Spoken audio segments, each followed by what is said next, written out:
Hello বন্ধুরা, কেমন আছো তোমরা সবাই? আশা করি তোমরা সবাই খুব ভালো আছো, সুস্থ আছো, আর আমিও ভালো আছি।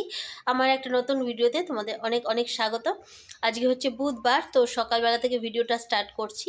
আর আমার আজকে ইচ্ছা আছে, মানে অনেকগুলো গাজর জড়ো হয়েছে, তো তার উপর দেখি একটা কিছু করতে হয়। কারণ আমাদের বাড়িতে রোজ মিষ্টি আসে, রাতের বেলা রোজই মিষ্টির প্রয়োজন হয়। ভাবলাম চলো একটা কিছু বানাই, এমন মিষ্টি জিনিস যেটা তোমার মিষ্টিটা না আনলেও চলবে। আর গাজরের হালুয়া হচ্ছে সবচেয়ে বেস্ট, আর এখন গাজরটা খুব সস্তা। আর বাজারে গাজরের উপর গাজর স্টোর হয়েছে, তো ভাবলাম চলো এটাতেই হয়ে যাবে। অনেকটা লাগে যেহেতু গাজর, তো অনেকটা গাজর প্রয়োজন জড়ো হয়েছে। তো চলো শেয়ার করব তোমাদের সাথে পুরোটাই। ভিডিওটা ভালো লাগলে একটা লাইক করে দিও, আর চ্যানেলটাকে সাবস্ক্রাইব করে পাশে থেকো। আর যারা ফেসবুক থেকে দেখছো তারা প্লিজ আমাকে ফলো করে সাপোর্ট করো। তো চলো দেখা যাক আজকে বাজারে থেকে কিনেছে, রান্নাটা করব এবং তোমাদের সাথে শেয়ার করব। আমি যদি গাজরের হালুয়া করি তাহলে কীরকম করে করি সেটা শেয়ার করছি। পড়ে ওঠার পর ছেলে একটুখানি ম্যাগি খেতে চেয়েছিল, তো ম্যাগি দিলাম আর বসে বসে টিভি দেখছে।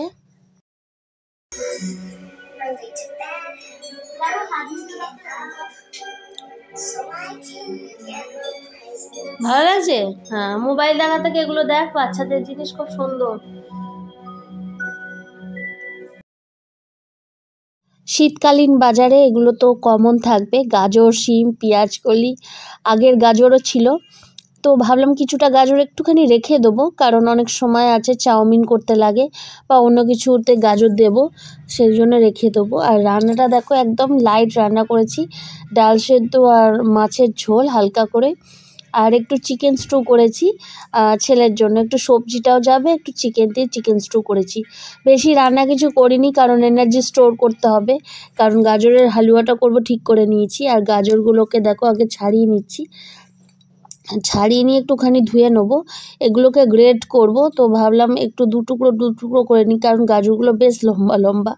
যাই হোক, এইটা দিয়ে আমি গ্রেট করব, কারণ আমাদের সেরকম কিছু গ্রেটার নেই, দরকার পড়ে না সেরকম রান্না করতে। আর এক হাতে তো হবে না, তো তোমাদের সাথে আবার একটু পরে শেয়ার করছি। দেখো গ্রেট করে নিয়েছি, আর কয়েকটা গাজরের টুকরো আমার ছেলে গ্রেট করেছে, আর বাকিটা আমি করে নিয়েছি। দেখো কতটা হয়েছে। এই গাজর থেকে কিন্তু বেশ অনেকটা জল বার করব, কারণ চিপে চিপে জলটা বার করে নেব। আর কড়া বসিয়ে দিচ্ছি, কড়ার মধ্যে দিয়ে দিলাম ঘি। আর ঘিয়েতে গোটা 4খানা মতো গোটা ছোটো এলাচ দিয়ে দিলাম, যাতে একটুখানি গন্ধটা হয়। আর গাজরটা ভালো করে নিকড়ে নিয়েছি, একটুখানি ড্রাই করে নিয়ে সেই গাজরটা আমি ঘিয়েতে নাড়ছি। মানে এটা যদি ন্যাকড়ায় যদি নিকড়ে নেওয়া যেত আরও ভালো হতো, তো ন্যাকড়াটা আমার সেরকমভাবে হাতের কাছে ছিল না, তো আমি হাত দিয়েই করেছি যতটা সম্ভব। জলটা বার করে নিয়েছি, তারপরে একটুখানি ঘি আর ছোটো এলাচ দিয়ে নাড়তে নাড়তে আমি তার মধ্যে চিনি দিয়ে দিচ্ছি। চিনিটা একটুখানি মেল্ট হওয়ার প্রয়োজন আছে, কারণ যদি আমি চিনিটা গুঁড়ো করে নিতাম ভালো হতো, কিন্তু সেটাও আমি নিইনি। আর একটুখানি আমুল দুধ গুঁড়ো ছিল, সেইগুলো দিয়ে দিয়েছি। সেইগুলো দিয়ে ভালো করে মিশ্রণটা নাড়াতে থাকবো। একটুখানি পাক হওয়ার দরকার আছে, কারণ চিনিটা যতক্ষণ না গলছে ততক্ষণ কিছু করা যাবে না। যখন পুরোটা গলে যাবে, মনে হচ্ছে আঠালো হয়ে গেছে গাজরটা, তখন আমি তার মধ্যে দুধ দিয়ে দেবো।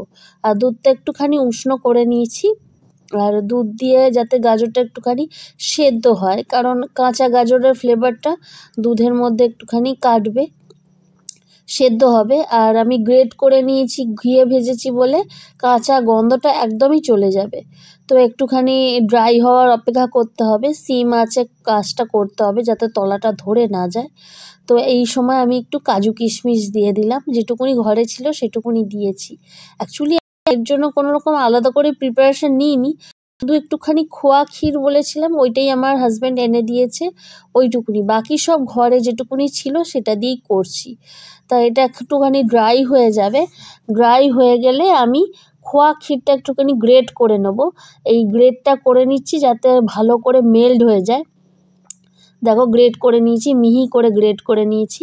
এই খোয়া ক্ষীরটা এইবার আমি ওই গাজরটার মধ্যে দিয়ে দেবো। গাজরটা একটুখানি নাড়তে হচ্ছে, কারণ একটুখানি ড্রাই হওয়ার দরকার আছে। খোয়া ক্ষীরটা তখনই দেওয়া যাবে যখন এই দুধটা বেশ খানিকটা মরে ঘন হয়ে যাবে। দেখো এখন বেশ খানিকটা ঘন হয়ে গেছে, কিন্তু কড়া থেকেও ছেড়ে যাচ্ছে, লেগে থাকছে না। তো এই সময় আমি খোয়া ক্ষীর গ্রেট করাটা দিয়ে দিচ্ছি। এটা কিন্তু মেল্ট হবে, তো এটা মিশ্রণটা ভালো করে মেশাতে হবে। আর আটা আটা ব্যাপারটা এসে যাবে, কারণ এখন যে ড্রাই ব্যাপারটা আসবে সেটা কিন্তু খোয়া ক্ষীরের জন্যই আসবে। তো এটা কিন্তু খোয়া ক্ষীর ছাড়া কোনোভাবেই গাজর হালুয়া সম্ভব নয়। খোয়া ক্ষীরটা দিতেই হবে মাস্ট। এটা একটা আলাদা মাত্রায় ফ্লেভার এনে দেয়, খেতে খুবই ভালো হয়। এই জায়গায় এটা ফ্রিজে রেখে আমি খেতে পারি। আর আমার তো মিষ্টি খাওয়ার যেহেতু প্রবণতাটা আছে সেই জন্য চলে। অবশ্য যারা মিষ্টি টিষ্টি খায় না তাদের ব্যাপার আলাদা। এটা গুড়ে হয় কিনা আমি তাও জানি না। যদি গুড়ে হয় তাহলে হয়তো অনেকের সমস্যা হবে না। চিনিটা হয়তো অনেকে অ্যাভয়েড করে, কিন্তু আমাদের বাড়িতে চিনি অ্যাভয়েড কেউ করে না। দেখো গাজর হালুয়া রেডি। দেখা হবে আবার আগামী ভিডিওতে। টাটা।